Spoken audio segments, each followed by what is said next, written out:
Irmãos, com a paz do Senhor, amém? Amém? Graças a Deus por mais uma noite que o Senhor nos concede de vitória. Desde já eu quero agradecer a Deus pela oportunidade de poder estar aqui nesta igreja, uma igreja abençoada por Deus, que nós estivemos aqui por algum tempo, juntamente com o nosso pastor Lailton. Quero agradecer desde já também ao nosso irmão Isaías pelo convite a nós feito no domingo passado. Quase que eu disse não, mas aí eu falei, não, eu vou em nome de Jesus. Ao meu pastor, que é o pastor Lailton. O pastor Lailton, eu digo que ele não é só meu pastor, ele é meu amigo. Não é só meu amigo, é o meu mestre, que foi ele que me ensinou. Nas horas que nós começamos, o pastor Lailton me ensinou a orar, me ensinou a pregar, me ensinou todas as coisas que eu sei hoje. Eu sempre digo a ele que ele é o meu mestre, é o meu pastor e meu mestre. Deus abençoe o pastor Lailton, sua esposa, irmã Rosângela, sua família e a todas essa igreja, irmão. Que Deus venha abençoar vocês de maneira poderosa nessa noite. Quero aqui também deixar a família do nosso irmão Isaías. Ele já falou aqui. No domingo ele me disse uma palavra, que ele disse que não ia fazer esse trabalho. E quando ele falou aquilo, o Espírito Santo já veio no meu coração. Num soldado, quando há uma grande guerra, o soldado entra numa batalha, e quando ele é ferido, os companheiros que estão à volta dele, pega ele pela mão, arrasta ele, pega a arma dele, e leva ele para curar as feridas. Mas e quando o soldado, ele morre nessa guerra? Aí você pega os seus despojos, pega aquilo que ele tinha de melhor, guarda. No momento que você olhar e dizer, eu não vou suportar, eu não vou aguentar, eu vou parar. Você olha para aquilo que ele usava, para aquela armadura que ele usava, para aquilo que ele se dedicou. Então vem uma coragem dentro de você e você continua caminhando e glorificando o nome do Senhor. Então quero deixar esta palavra ao coração desta família, a esposa do nosso irmão, a filhinha, um homem abençoado por Deus que eu conheci um ano só, mas eu aprendi a amar aquele moço e não pude estar aqui, fui saber depois, mas deixo essa palavra a vocês. Continue, porque grande é a obra de Deus ainda nas vossas vidas. Amém, meus irmãos? Amém. Quero aqui parabenizar desde já por este trabalho, esta banda, né, irmão Isaías? Isso, quero parabenizar vocês pelo 16º trabalho de vocês. Que Deus possa abençoar de maneira poderosa. Eu estive orando a Deus e pedindo uma palavra durante esta semana. Deus colocou uma palavra no meu coração e eu gostaria que os irmãos abrissem comigo a Bíblia. Livro de Salmo, capítulo de número 144, verso de número 9, parafraseando também este texto, capítulo de número 4, do livro de Gênesis, primeiro livro da Bíblia, capítulo de número 4, versículo 17, Salmo de número 144, verso de número 9, aqueles que acharem, pode dizer um amém bem forte. Diz assim a palavra do Senhor: a ti, ó Deus, cantarei um cântico novo, com saltério e com instrumentos de 10 cordas, te cantarei louvores. Também Gênesis 4, verso 17, versículo 17 diz assim: e conheceu a Caim a sua mulher, e ela concebeu e teve a Enoque. E ele edificou uma cidade e chamou o nome da cidade pelo nome de seu filho Enoque. E Enoque nasceu Irade, Irade gerou a Meuzael, e Meuzael gerou a Metusael, e Metusael gerou a Lameque. E tomou Lameque para si 2 mulheres. O nome de uma era Ada, e o nome da outra Zilá. E Ada teve a Jabal, e este foi o pai dos que habitavam em tendas e tinha gado. E o nome do seu irmão, Jubal. Este foi o pai de todos que tocavam harpa e órgão. Exilá também teve a Tubal-Caim, mestre de toda obra de corte e de ferro. Amém, meus irmãos? Graças a Deus por esta palavra. No texto que nós acabamos de ler agora, nos fala a respeito de uma família, também nos fala também sobre Davi, que eu vou chegar lá, no meio da mensagem, Deus vai falar conosco nesta noite. Quando nós abrimos o primeiro livro da Bíblia, que é o livro de Gênesis, no seu primeiro capítulo, você vai observar que está escrito: no princípio criou Deus céu e terra, e ponto final. Mas observando, estudando e buscando pela palavra do Senhor, Deus colocou no meu coração um tema para esta noite, que é tempo de um cântico novo. Quando nós observamos o primeiro livro, e no seu primeiro capítulo e versículo, diz que o Senhor criou céu e terra, e ponto final. Nesse período em que Deus cria o céu e a terra, a Bíblia diz que Deus criou perfeito o céu e a terra. E a Bíblia diz que nesse período, nesse ponto, Deus tem ao seu lado o querubim e arcanjo, que estão ali lhe adorando ao seu serviço. E dentre os arcanjos que Deus criara, Deus criou um por nome de Lúcifer. Esse, ele tinha um privilégio, porque Deus criou Lúcifer e colocou sobre Lúcifer uma ordenância, que Lúcifer viesse tomar conta do Éden, o jardim de Deus. Ele ia ser o ministro da terra, ele iria governar a terra.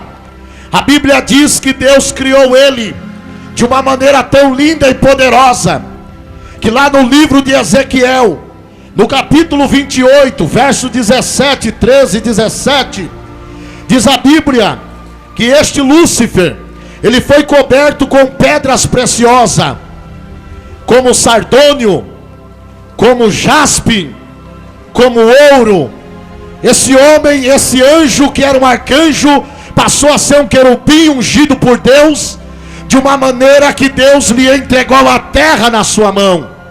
Disse: você estará o governo da terra. Esse arcanjo querubim ungido, ele só estava abaixo de Deus, porque ele estava sobre o domínio de todos os anjos. Ele comandava, ele tinha ordem, ele mandava e os outros anjos tinham que lhe obedecer. Ele estava acima do arcanjo Miguel e do arcanjo Gabriel. Ele estava acima de todos os anjos, porém estava abaixo de Deus. Mas a Bíblia também diz que nesse período, enquanto a terra era uma terra linda, a primeira terra que Deus criou, a primeira terra que Deus formou, era perfeita. Então Deus levanta esse homem, esse Miguel, esse anjo, este arcanjo, unge ele agora querubim. E quando diz a Bíblia que quando Deus ungiu ele, Deus deu a ele a terra para governar. Ele era o ministro e ele estava sobre o domínio da terra. Mas a Bíblia diz que um certo tempo, no coração de Lúcifer subiu orgulho, no coração de Lúcifer subiu uma arrogância terrível, no coração de Lúcifer subiu no coração dele querer ser maior do que Deus. Como diz lá no livro do profeta Isaías, no seu capítulo 14 e no seu versículo de número 12, a Bíblia diz que ele disse que ele subiria ao céu, acima das estrelas. Ele colocaria o seu trono acima do trono de Deus, e ele queria ser maior do que Deus. Deus, quando olhou aquilo, eu imagino que Deus olhou para Lúcifer, olhou para esse que era chamado a estrela da manhã, filho da alva. Eu imagino que neste momento Deus disse: olha, Lúcifer, eu te levantei sim, eu te coloquei como cabeça sim, eu te dei a terra para você dominar sim. Agora uma coisa eu não aceito: eu não divido a minha glória com ninguém, eu não reparto parto aquilo que é meu com ninguém. Você está pensando que vai tomar o meu lugar. Eu te coloquei para governar sobre a terra, porém o meu trono é maior do que toda esta terra. Eu mando e eu desmando na terra. Nesse momento, Deus lança Lúcifer para a terra. E quando Lúcifer cai na terra, a Bíblia diz agora no verso 2, que a terra era sem forma e vazia. Bem, na verdade não era sem forma e vazia. A primeira céu e a primeira terra que Deus criou era perfeito. Quando Lúcifer cai como um relâmpago, e ele destrói esta parte da terra. Algum cientista diz que a terra, ela foi formada de um Big Bang, uma explosão. Só ele olhar a palavra do Senhor e ver que a terra, ela tinha forma. Mas quando Lúcifer é lançado sobre a terra, então isto acontece, que a terra fica sem forma e vazia. Neste período, Deus pega agora o seu espírito e vai e coloca ele sobre um abismo, que a Bíblia diz que a terra era sem forma e vazia, mas o Espírito do Senhor pairava sobre a face do abismo. Havia escuridão, havia trevas. Eu imagino que Deus, neste dia, Deus levantou Lúcifer de uma maneira para governar e de uma maneira para o adorar.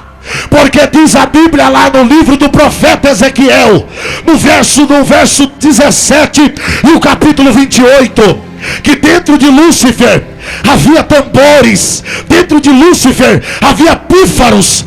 Pífaros era uma gaita de madeira que enquanto você tocava saía um som agudo. Quando Lúcifer caminhava, quando Lúcifer se movimentava, se Deus estivesse no trono, ele se levantava e dizia: eu quero ver Lúcifer aonde ele está, porque está chegando até o meu trono sons que eu levantei para me adorar. Eu imagino que Deus, ele se entristece por um momento, mas a história vai continuar. Eu imagino que nesse momento Deus para, não sei quanto tempo Deus para. Aí um certo dia Deus se levanta. O mesmo Deus que para é o mesmo Deus que se levanta para trabalhar ao favor do teu povo. E quando Deus se levantou, Deus começou a trabalhar de uma forma linda, de uma forma poderosa, de uma forma maravilhosa, que somente Ele pode fazer isso. Deus começou a trabalhar com a sua palavra, Deus começou a trabalhar com a sua voz, Deus começou a trabalhar com a sua ordem, e Deus começou a trabalhar, e Deus começou a trabalhar, e Ele disse: haja luz, e houve luz. Aonde tinha trevas, a luz chegou e clareou. E Deus fez com que a luz chegasse. Deus fez o firmamento no segundo dia. No terceiro dia, Deus fez a terra seca. No quarto dia, Deus fez os luzeiros. No quinto dia, Deus fez os peixes e as aves da terra. E Deus vai trabalhando, Deus vai trabalhando, e com a sua palavra, quando Ele libera a sua palavra, as coisas vão acontecendo, algo vai começando a se materializar no meio daquilo que não tinha nada, naquilo que não existia, Ele fez existir. Mas no sexto dia, é o que eu acho mais lindo, é que Deus se levanta, e neste dia agora, Ele já não se levanta só, Ele chama o seu filho, e Ele chama o Espírito Santo que está ao lado dele, que é o Espírito de Deus. E quando Ele chama, Ele disse: venha cá, agora é com nós três o negócio. Até ontem eu abri a minha boca e dizia isto. Agora vocês serão a minha testemunha do que eu vou fazer. Vocês serão a minha testemunha do que eu vou levantar. Vocês serão a minha testemunha do que vai se levantar nesta terra. Teve alguém que eu coloquei sobre o governo. Teve alguém que eu coloquei para ser ministro. Teve alguém que eu coloquei para governar. Teve alguém que eu coloquei para me adorar. Mas ele não deu valor ao que eu tinha dado a ele. E eu vou levantar outro no lugar dele. Eu colocarei outro no lugar dele. De uma forma tremenda. Que ele também vai me adorar. Só que ele vai me adorar diferente. E diz a Bíblia que Deus agora olhou para o Pai, Filho e Espírito Santo. No capítulo 1 e no versículo 26. Ele disse: façamos o homem a nossa imagem, segundo a nossa semelhança.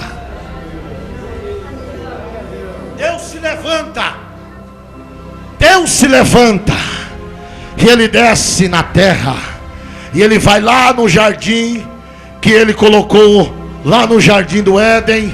Ele desce no barro, e quando ele desce lá, ele vai agora com as suas mãos, e ele coloca as mãos sobre aquele barro, e quando ele pega aquele barro,